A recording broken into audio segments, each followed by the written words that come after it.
Previously, we've seen PHP Mailer and Smarty, both of which are third-party open-source tools that can help us do things that we want to do in PHP. And they help us to not reinvent the wheel. They do things that we could probably create for ourselves if we wanted to put a lot of time and energy into it. We can take advantage of the work that someone else has already done.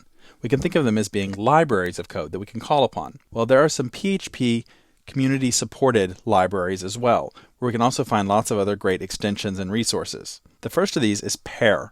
And you'll hear a lot of people in the PHP community talk about Pair. Are you using Pair? PHP Extension and Application Repository is what it stands for. Pair is a compilation of lots of different bits of code that can help you to do things faster. The second one is Peckle, or Pickle, and it's P-E-C-L. It stands for PHP Extension Community Library, and you can find it at pecl.php.net. It's very similar to Pair. My suggestion would be to first go to Pair and see if you can find what you're looking for, and if not, then go to Peckle.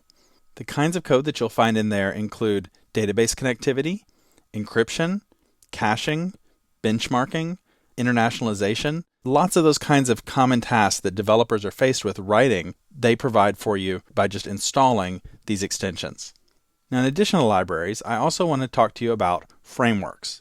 And you may be wondering, well, what's the difference between a framework and a library? Well, if a library takes certain common tasks that we do often and makes them easier by having code that we can reuse, a framework takes the overall process of web development and makes that something that we can reuse. So for example, when we created our photo gallery class, we created a session class that would allow us to interact with our session. And we had another one called pagination, and another one that was for our database connectivity.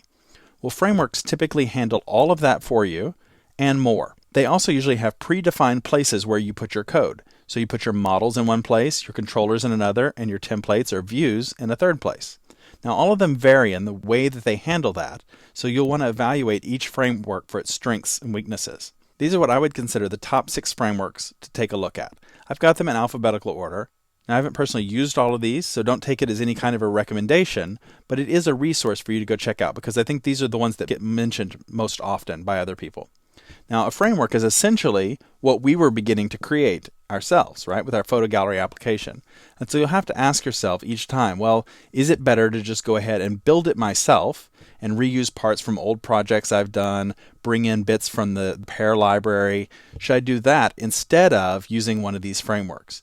A lot of times with these frameworks, you'll have to sort of learn the way they like to do things.